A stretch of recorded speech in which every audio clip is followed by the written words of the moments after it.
মনে যদি নাহি কিছু থাকে অহরহ ডাকো আল্লাহকে মনে যদি নাহি কিছু থাকে অহরহ ডাকো আল্লাহকে জ্ঞানে যদি নাহি কিছু থাকে এক কাজ করো রাব্বি জিদনি ইলমা পড়ো রাব্বি জিদনি ইলমা পড়ো মনে যদি নাহি কিছু থাকে অহরহ ডাকো আল্লাহকে জ্ঞানে যদি নাহি কিছু থাকে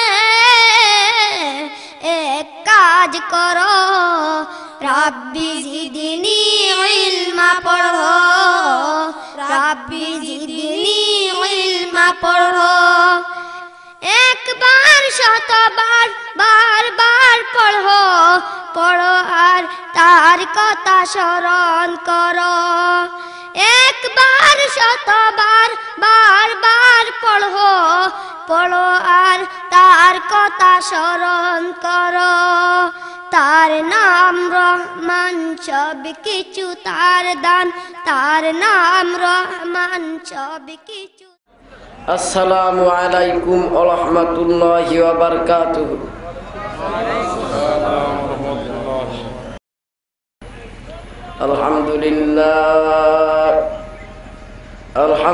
আলহামদুলিল্লাহি রাব্বিল আলামিন ওয়াল আকিবাতু লিল মুত্তাকিন ওয়াস সালাতু ওয়াস সালামু আলা রাসূলিহিন নাবিয়িল কারীম أما بعد فقد قال الله تعالى في كلامه المجيد وفرقانه الحميد আমার সাথে সকলে পড়েন ফাউযু বিল্লাহি মিনাশ শাইতানির রাজিম বিসমিল্লাহির রহমানির রহিম ইয়া আইয়ুহান নাসু ক্বাদ জাআকুম বুরহানুম মির রাব্বিকুম ওয়া আনজালনা ইলাইকুম নূরাম মুবিনা সাদাকাল্লাহুল মাওলানাল আযীম পাকির কণ্ঠে কে দিল রে মিষ্টি মধুর গান সকল কিছুই হলো রে আল্লাহ তাআলার দান সবাই আওয়াজ দিয়ে কলমা পড়েন লা ইলাহা ইল্লাল্লাহ লা ইলাহা ইল্লাল্লাহ मैं आशिके मौला हूँ मेरा इश्क निराला मैं आशिके मौला हूँ मेरा इश्क निराला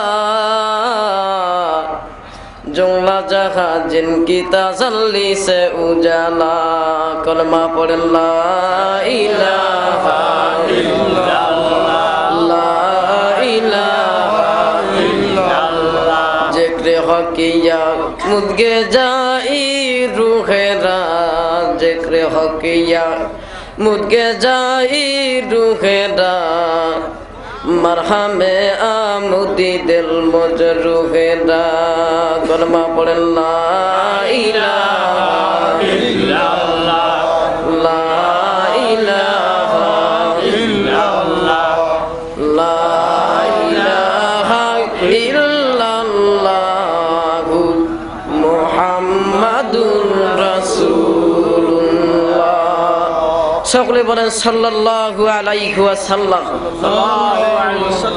মুআজ্জাজ মুহতারাম দিগার হযরত উলামায়ে কিরাম এবং এই মাহফিলের সম্মানিত সভাপতি সাহেব এবং প্রধান অতিথি, বিশেষ অতিথি এবং দূরদূরান্ত থেকে আগত দিনদার পরে হাজগার মুত্তাকি ভাইরা ও পর্দার অন্তরালের মা ও বোনেরা, আপনাদের কাছে আমি আবার সালাম জানাচ্ছি। আসসালামু আলাইকুম ওয়া রাহমাতুল্লাহি ওয়া বারাকাতুহু। আমার ভাইরা, আল্লাহ পাক রব্বুল আলামিন আপনাদেরকে এবং আমাকে এই রিয়াজুল জান্নাতের বাগানে আসার জন্য, বসার জন্য যে তৌফিক দান করেছেন, এজন্য একটু শুকরিয়া আদায় করি। সকলে বলেন আলহামদুলিল্লাহ। বলেন ভাই আলহামদুলিল্লাহ। এবং সেই সাথে দরুদ সালাম পেশ করি যেনাকে সৃষ্টি না করলে 18,000 মাখলুকাত, কুলকায়নাত তথা জীবজন্তু কিছুই সৃষ্টি করতো না, সেই মহান নবীর উপর সংক্ষিপ্ত একটু দরুদ সালাম পেশ করি। সকলে বলেন সাল্লাল্লাহু আলাইহি ওয়াসাল্লাম। ভাইজান, আমি তো হইলাম ছোট্ট মানুষ, আমার কথা হয়তো ভুল ত্রুটি হতে পারে, আপনারা সকলে ক্ষমার দৃষ্টিতে দেখবেন এবং আমার জন্য দোয়া করবেন। আমি পবিত্র কোরআনুল কারীম থেকে ছোট্ট একটি আয়াত তেলাওয়াত করেছি। আল্লাহ পাক রব্বুল আলামিন যেন আমাকে এই আয়াতটার অনুযায়ী কোরআন ও হাদিস থেকে কিছু আলোচনা করার মতো তৌফিক দান। এজন্য সকলে বলেন আল্লাহুম্মা আমিন। আরো জোরে বলেন তো ভাই, আল্লাহুম্মা আমিন। বাস আমার ভাইরা, আমি আজকে আপনাদেরকে তাজা টাটকা একটা খবর বলে দিয়ে যাই।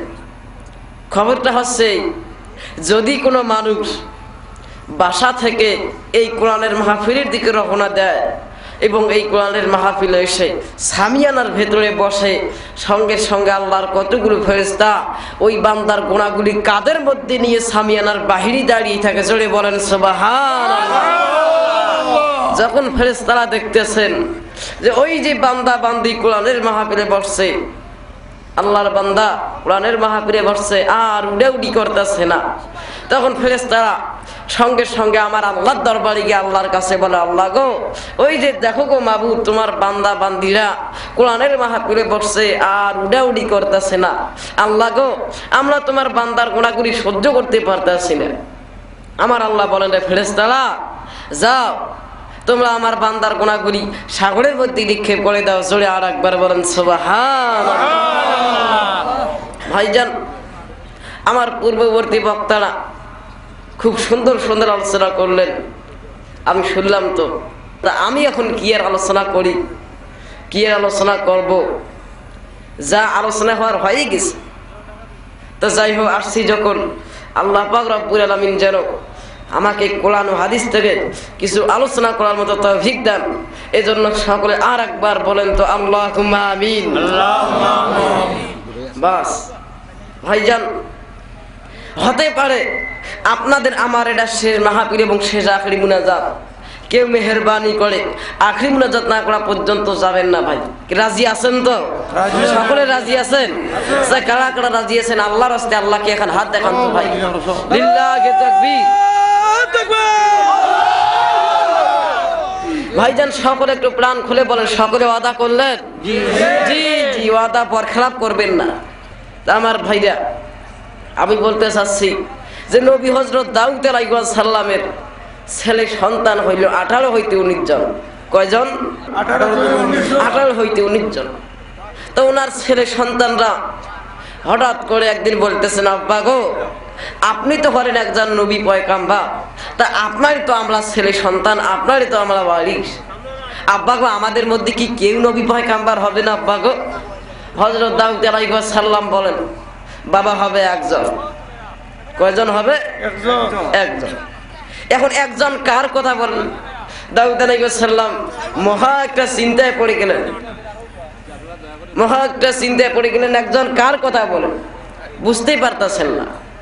হযরত দাউদ আলাইহিস সালাম হঠাৎ করে আমার আল্লাহর কাছে বলেন, আল্লাহ গো, আমি এখন কার কথা বলি? আমি যে মহা একটা চিন্তায় পড়ে গেলাম, আমি কার কথা বলি? আমার আল্লাহ বলেন, দাউদ, তুমি বুদ্ধি পাও নাই? তোমার ছেলে সন্তানদেরকে তুমি 2টা প্রশ্ন করবে। কয়টা প্রশ্ন? 2টা প্রশ্ন করো। এই দুইটা প্রশ্নে যে জবাব দিতে পারবে সে নবী পয়গম্বর হবে। জোরে কোন সুবহানাল্লাহ। আমার ভাইরা, আমি কি আলোচনা শুরু করতে পারি? ভাইজান, আপনারা যদি ধৈর্য সহকারে এবং মনোযোগ দিয়ে শোনেন, আমি ইনশাআল্লাহ লাস্টের দিকে প্রশ্ন দুটির জবাব দেব। সকলে বলেন আমিন। আমার আল্লাহ বলেন, ইয়া আইয়ুহান নাসু ক্বাদ জাআকুম বুরহানুম মির রাব্বিকুম ওয়া আনজালনা ইলাইকুম নূরাম মুবিনা। আমার আল্লাহ বলেন, নবীজি, এই পৃথিবীর জমিনে আমি আল্লাহ রব্বুল আমিন কোরআন অবতীর্ণ করলাম, কোরআন নাজিল করলাম। নবীজি, এই পৃথিবীর জমিনে আমার কোন বান্দা বান্দি যদি আমার এই কোরআনুল কারীম অনুযায়ী চলাফেরা করে, কোরআনের আইন মানে কোরআন অনুযায়ী এই পৃথিবীতে চলাফেরা করে, নবীজি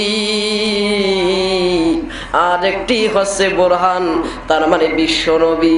আমার ভাইরা, তাই তো পারস্যের কবি বুঝায় রে আল্লাহর বান্দা, তাই তো একটা বার স্মরণ করো, মদিনা হায় নেহি খায় মদিনা খোদা কা রহমতু কা ও খদিনা। পারস্যের কবি বুঝায় রে আল্লাহর বান্দা, এই দুটি অনুযায়ী যারা, একটা হলো কোরআন এবং বিশ্ব নবী, এই দুটি অনুযায়ী যারা এই পৃথিবীতে চলাফেরা করবে, আমার আল্লাহ রব্বুল আমিন বলেন, নবী গো, আমি আল্লাহ রব্বুল আমিন এই পৃথিবীর জমিনে ওই ব্যক্তিটাকে আমি আল্লাহ রব্বুল আমিন রহমতের দৃষ্টিতে তাকাবো, দয়ার নজরে তাকাবো, মায়ার নজরে তাকাবো। জোরে কোন সুবহানাল্লাহ। বেরাদার হেজ্জে কোরা গোশেদার যায় শাদি নিস্তে দুনিয়া হুসেদার। সুবহানাল্লাহ পড়েন ভাই। সুবহানাল্লাহ। হয় নাই ভাই? জোরে বলেন সুবহানাল্লাহ। আমার আল্লাহ বলেন, নবীজি, আল্লাযীনা ইয়াস্তামিউনাল কাওলা ফায়াত্তাবিউনা আহসানাহু উলাইকাল্লাযীনা হাদাহুমুল্লাহ। আমার আল্লাহ বলেন, নবী গো, এই পৃথিবীর জমিনে আমি আল্লাহ কোরআন অবতীর্ণ করলাম। নবীজি, এই কোরআনুল কারীম অনুযায়ী আমার কোন বান্দা বান্দি যদি এই পৃথিবীর জমিনে কোরআনের আলোচনা শুনে, কোরআনের আইন মানে, এই ব্যক্তিটাই হচ্ছে এই পৃথিবীর জমিনে সফল কামিয়াবি। জোরে বলেন সুবহানাল্লাহ। আমার আল্লাহ বলেন, ওয়া ইন্নাহু লাকিতাবুন আজিজুন লা ইয়াতিহিল বাতিলু মিন বাইনি ইয়াদাইহি ওয়ালা মিন খালফিহি তানজিলুম মিন হাকিমিন হামিদ। আমার আল্লাহ বলেন, ও নবী গো, আমি আল্লাহ এই পৃথিবীতে কোরআন অবতীর্ণ করলাম। নবীজি, আমার এই কোরআনুল কারীমের সামনে থেকে পেছন পর্যন্ত, অর্থাৎ শুরু থেকে শেষ পর্যন্ত আমার এই কোরআনুল কারীমের মধ্যে বাতিল ঢোকাবার মতো কোনো ক্ষমতা নাই। জোরে বলেন সুবহানাল্লাহ। বেরাদার হেজ্জে কোরা গোশেদার যায় শাদি নিস্তে দুনিয়া হুসেদার। আমার আল্লাহ বলেন, ওরে পৃথিবীর মানুষ, আমি আল্লাহ রব্বুল আমিন এই পৃথিবীর মানুষের মঙ্গলের জন্য আমি আল্লাহ একখানা কিতাব অবতীর্ণ করলাম। কোন কিতাব আমি আল্লাহ অবতীর্ণ করলাম রে বান্দা? আল্লাহু ওয়ালিয়ুল্লাযীনা আমানু ইউখরিজুহুম মিনায-যুলুমাতি ইলান নূর। আমার আল্লাহ বলেন, ওরে পৃথিবীর মানুষ, আমি আল্লাহ এই পৃথিবীর জমিনে কোরআন অবতীর্ণ করলাম মানুষের মঙ্গলের জন্য। আমার এই কোরআনুল কারীমের প্রতি যারা ঈমান আনবে, বান্দারে, আমার এই কোরআনুল কারীমের প্রতি যারা ঈমান আনবে, আমি আল্লাহ ওই ব্যক্তিটাকে, আমি আল্লাহ রব্বুল আমিন ওই ব্যক্তিটার হেফাজতকারী একমাত্র আমি আল্লাহ নিজেই। জোরে কোন সুবহানাল্লাহ। আল্লাহ আল্লাহ কে মুবারক নাম হায়, আল্লাহ আল্লাহ মুমিনো কা কাম হায়। আর যারা এই কোরআনুল কারীমকে ব্যতি রেখে যারা ভিন্ন পথ তালাশ করে, তাদের দায়িত্ব পালন করে তাগুত, তার মানে শয়তান। আর শয়তানের কাজ হচ্ছে মানুষকে আলো থেকে অন্ধকারে নিয়ে যাওয়া। জোরে কর নাউজুবিল্লাহ, আরো জোরে জোরে বলেন আস্তাগফিরুল্লাহ।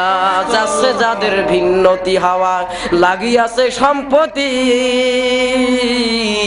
জৌনুষী তারা দেখেছে কেবল, দেখে নাই পরিণতি।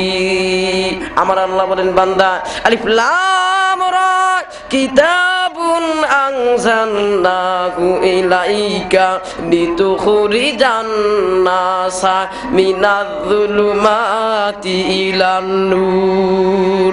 আমার আল্লাহ বলেন বান্দা রে, আমার এই কোরআনুল কারীম এমন একটি পাওয়ারফুল কিতাব। দেখো রে বান্দা, দেখো আমার এই কোরআনুল কারীম মানুষকে ইসলাম নামক একটা আলোক উজ্জ্বল পথ দেখায় দেয়। আমার এই কোরআনুল কারীম, জোরে কোন সুবহানাল্লাহ।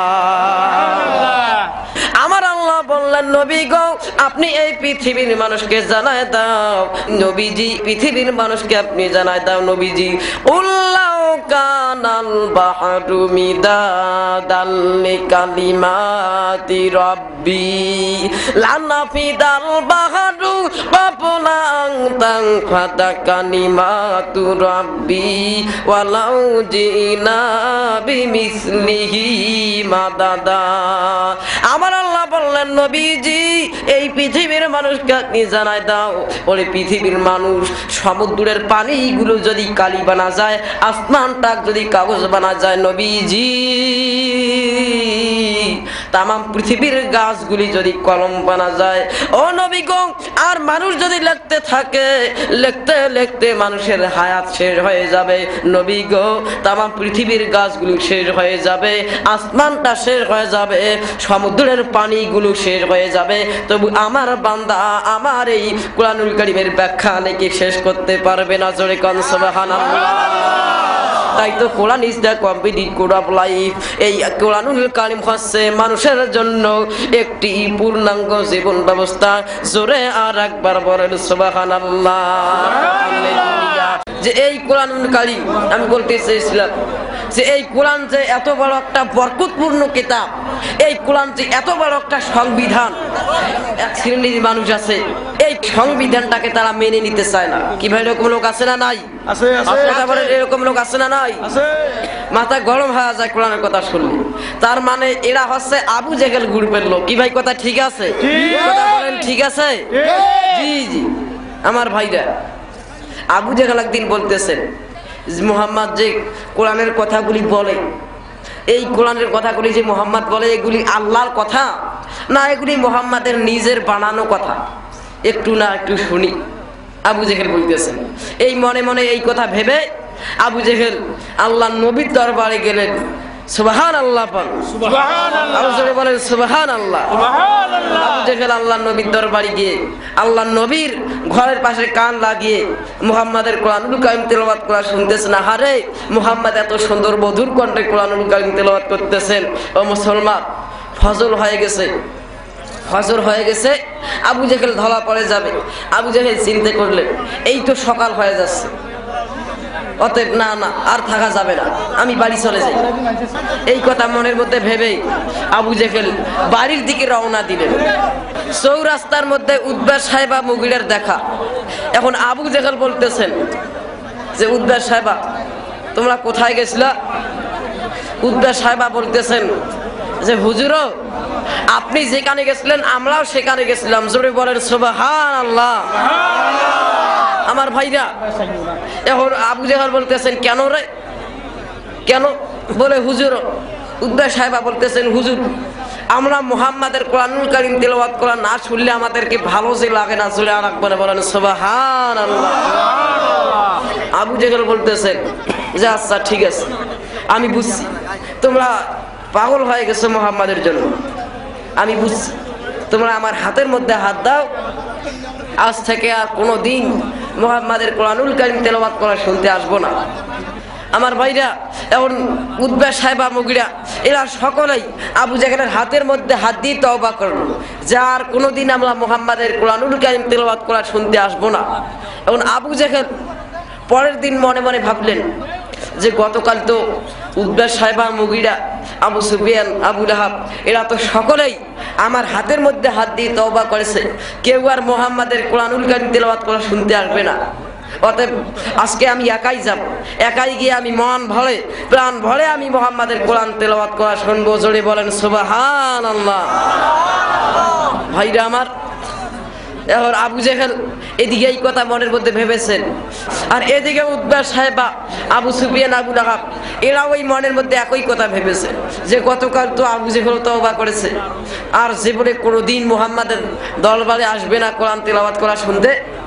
অতএব আজকে আমি একাই গিয়ে মন ভরে প্রাণ ভরে মুহাম্মাদের এই কোরআন তেলাওয়াত করা শুনবো। জোরে বলেন সুবহানাল্লাহ। আমার ভাইরা, এখন আবু জেহেল, উতবা সাহেবা, আবু সুফিয়ান, আবু লাহাব এরা সকলেই মুহাম্মাদের দরবারে এসে মুহাম্মাদের ঘরের পাশে কান লাগিয়ে চতুর্পাশে মুহাম্মাদের কোরআনুল কারীম তেলাওয়াত করা শুনতেছেন, কান লাগিয়ে হারে মুহাম্মদ মধুর কণ্ঠে কোরআন তেলাওয়াত করতেছেন। শুনতে শুনতে ও মুসলমান, ফজর হয়ে গেছে। মুসলমান একটা কথা বলে দিয়ে যায়, আবু জেহেল, উতবা সাহেব, আবু সুফিয়ান, আবু লাহাব এরা বাড়ি আসা তো দূরের কথা, কোরআন তেলাওয়াত করা শুনতে শুনতে বসারও সুযোগ পায় নাই। জোরে কোন সুবহানাল্লাহ। ওরা আবু জেহেল, উতবা সাহেবা, আবু সুফিয়ান, আবু লাহাব এরা ফজর হয়ে গেছে, কোরআন তেলাওয়াত করা শুনতে শুনতে এরা মনে মনে ভাবলেন যে এই তো ধরা পড়ে যাব, অতএব আর থাকা যাবে না, বাড়ির দিকে রওনা দিন। এখন আবু জেহেল, উতবা সাহেবা, আবু সুফিয়ান, আবু লাহাব এরা সকলেই বাড়ির দিকে রওনা দিল। অন্ধকারের মধ্যে বাড়ির দিকে রওনা দিল। এখন একজন আর একজনের শরীরের মধ্যে যাইতে যাইতে ধাক্কা লাগছে। আবু জেহেল বলছেন, এই কে? আবু জেহেল বলছেন, এই কে? আবু সুফিয়ান বলছেন, আমি আবু সুফিয়ান। তুমি কে? আবু জেহেল বলছেন, আমি আবু জেহেল। সুবহানাল্লাহ পড়ে। আবু জেহেল বলতেছেন, আবু সুফিয়ান গতকাল তুমি, আবু সুফিয়ান গতকাল তুমি তওবা করলে আমার হাতের মধ্যে হাত দিয়ে, কেউ আর আসবে না মুহাম্মাদের দরবারে কোরআন তেলাওয়াত করা শুনতে, আজকে এসেছো তার কারণ কি? আজকে এসেছো যে? আবু সুফিয়ান বলতেছেন যে হুজুর শোনেন, সব জায়গায় মাতবাড়ি খাড়ে নামিয়ে তুমি কেন গেছিলে সেই কথা আগে বলো। জোরে বলেন সুবহানাল্লাহ। এখন আবু জেহেল বলতেছেন যে আচ্ছা ঠিক আছে, তাহলে আজ থেকে একটা আইন পাশ করা হবে। আবু জেহেল একটা আইন পাশ করলো এই জায়গার মধ্যে যে আজ থেকে একটা আইন পাশ করা হবে। আবু জেহেল যে আইন পাশ করলো, আমার আল্লাহ পাক রব্বুল আমিন কোরআন পাকের মধ্যে আবু জেহেলের আইনটা তুলে দিলেন। কি? ওয়াকাল আল্লাযীনা কাফারু লা তাসমাউ লিহাযাল কুরআন। যেহেতু আল্লাহ বলতেছেন যে যেহেতু আবু জেহেল মরে যাবে, কিন্তু আবু জেহেলের মতো তো কিছু মানুষ এই পৃথিবীর জগনে বেঁচে থাকবে, এরাও তো একই আচার আচরণ শুরু করবে আবু জেহেলের মতো। অতএব আমার আল্লাহ রাব্বুল আমিন কোরআন পাকের মধ্যে আবু জেহেলের আইনটা তুলে দিলেন। এখন আবু জেহেল আইন পাশ করলো। ভাই জান আমার দিকে লক্ষ্য করে, আবু জেহেল আইন পাশ করলো যে এখন থেকে আবু সুফিয়ান, উতবা সাহেবা, এখন থেকে যেখানে কোরআনের আলোচনা হবে, এই কোরআনের আলোচনা যেখানে হবে সেখানে গিয়ে তোমরা হই হাল্লা করবে, চিল্লা চিল্লি করবে, কোরআনের আলোচনা বাধা দাও, সেখানে গিয়ে তোমরা চিল্লা চিল্লি করবে, কোরআনের আলোচনা তোমরা ওখানে গিয়ে ডিস্টার্ব দাও। এটা হচ্ছে কার আইন? আবু জেহেল আইন। আলো জোরে বলেন ভাই, কার আইন এটা? আবু জেহেল আইন। আলো জোরে বলেন তো একটু ভাই, চিৎকার দিয়ে বলেন তো কার আইন? আবু জেহেল। আবু জেহেল। আর আমার আল্লাহর আইন হচ্ছে ওয়াইজা কুরআন কুরআন ফাসতামিউ লাহু ওয়া আনসিতু লাআল্লাকুম তুরহামুন। আমার আল্লাহর আইন হচ্ছে আমার এই কোরআনের আলোচনা যেখানে হবে, আমার বান্দা আমার বান্দি আমার এই কোরআনের আলোচনা যেখানে হবে, আমার এই কোরআনের আলোচনা শুনতে হবে একেবারে মনোযোগ দিয়ে। জোরে বলেন সুবহানাল্লাহ। সুবহানাল্লাহ। এটা কার আইন? আল্লাহর কথা বলেন ভাই, এটা কার আইন? আল্লাহর আইন। আল্লাহর আইন এটা। আর আবু জেহেলের আইন হচ্ছে কি? যেখানে কোরআনের আলোচনা হবে সেখানে গিয়ে তোমরা বাধা দাও, হই আল্লাহ করো, চিল্লা চিল্লি করো। এটা হচ্ছে আবু জেহেলের আইন। আর আমার আল্লাহর আইন কি? আমার আল্লাহর আইন হচ্ছে যেখানে আমার কোরআনের আলোচনা হবে, আমার বান্দা আমার বান্দি সেখানে গিয়ে তোমরা আমার কোরআনের আলোচনা মনোযোগ সহকারে শোনো। জোরে কোন সুবহানাল্লাহ। এটা হচ্ছে কার আইন? আমার আল্লাহর আইন। আমার ভাইরা, আবু জেহেলের বেড়ার নাম, আবু জেহেলের ছেলের নাম হচ্ছে কিন্তু ইকরিমা। কি নাম বললাম? আবু জেহেলের ছেলের নাম। আলো একটু আওয়াজ দিয়ে জবান খুলে বলেন তো ভাই, সকলে একটু আওয়াজ দিয়ে বলেন তো, আবু জেহেলের ছেলের নাম কি? ইকরিমা। আবু জেহেল এখন ইকরিমাকে বলতেছেন, বাবা ইকরিমা, দেখো তোমার পিতা হয় আমি, তোমাকে আজকে একটা হুঁশিয়ার সঙ্গীত দেই। বাবা ইকরিমা, তুমি কি আমার হুঁশিয়ার সঙ্গীতটা মানবে? ইকরিমা বলতেছেন, আব্বা বলেন। আবু জেহেল তবু বলতেছেন যে বাবা ইকরিমা, যদি মানো তাহলে আমি বলি, আর যদি না মানো তাহলে বলি, হবে কি বলো?